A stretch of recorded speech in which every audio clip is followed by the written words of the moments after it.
People frequently say that Kingdom Hearts is a confusing narrative, and I mean, it is, but it really depends on what you mean when you say confusing. Because I can agree, on one hand, if you mean that it throws your whole world a tumble, that such a simple story contained on such a simple disc can be so deeply meaningful, can just cut to the heart of so many issues. Well, it's confusing in that sense, but if you think that it's hard to follow, why, just maybe you're not paying enough attention.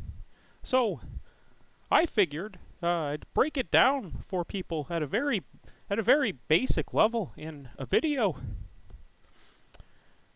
So, Kingdom Hearts is the joint effort, and it starts right here. It's the joint effort of Square Enix and Disney. And just to begin with, this is very strange. Disney is an iconic American family entertainment brand.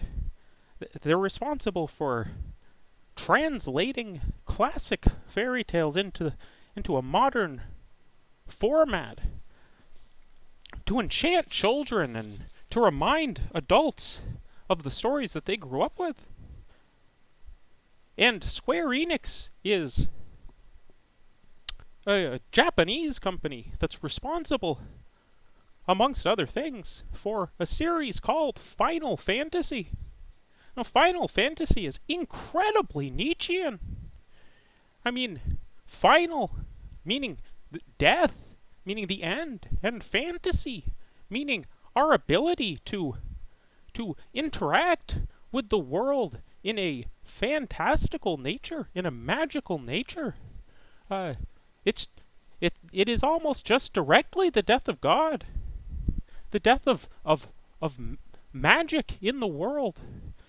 But these two mix very meaningfully in the narrative of this game. You start the game, and you're playing as Sora. And Sora's a child who lives with his parents, but spends his days on an island with children and no adults around him, just playing and exploring his world, which is what children do. They use games and play to explore the world and to try to create rules so that they can understand things. And Sora is friends with Riku and Kairi. And Sora and Riku are both men, and Kairi is a young woman. And Sora and Riku compete with each other through these games for a dual purpose. One, to establish a hierarchy.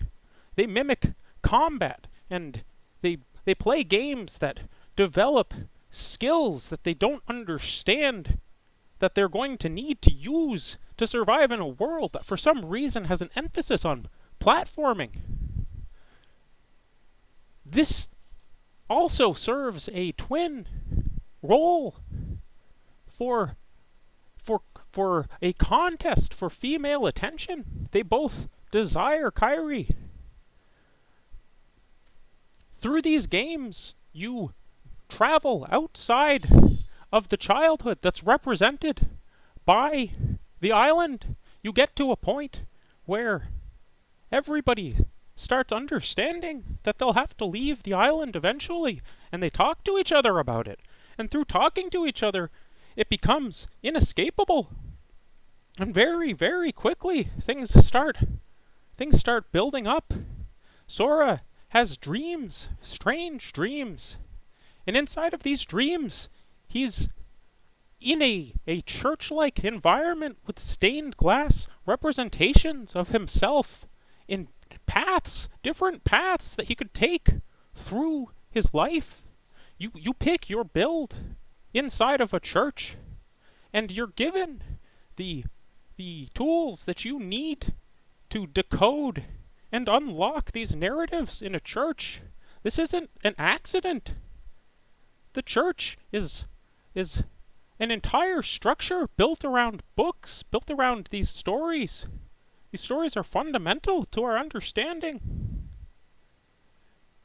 Anyway, the island representative of his childhood is eventually consumed by heartlessness. Literally, a giant monster called a Heartless consumes his world and rips him away from his friends.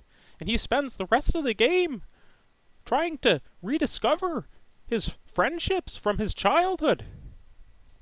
And all of the barriers that come up in his path to doing this.